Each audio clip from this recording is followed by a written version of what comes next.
fiidnimo wanaagsan rooday fariimaha jacaylkan farxad kaaga dhigaya fahan lagama maarmee khilaafkuna ma fiicnee qaali waxaan ku farayaa falxun kaaga digaya inaad iga fogaato filan waaga waayuhu waqti buu yimaadaa fardowsay kuma farin war liitee fiiri horta walaalnimo wacadkana ha fududayn fardows waxaan ku barayaa farxad kaaga dhigaya fikradaha jacaylkan faalo kugu soo qoray fursadaha ku soo mara fahan oo hadaayicin markay kaa fogaadaan fajaciyaanay kugu noqon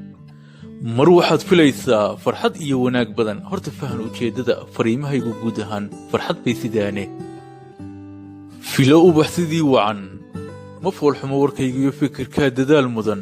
xornimaan ku faanaa wanaag kama fogaadee falaadh laguma waaree weji furan idiiqsii fiicnow baan ku leeyahay farxad iigu noolow weligaa fardowsaay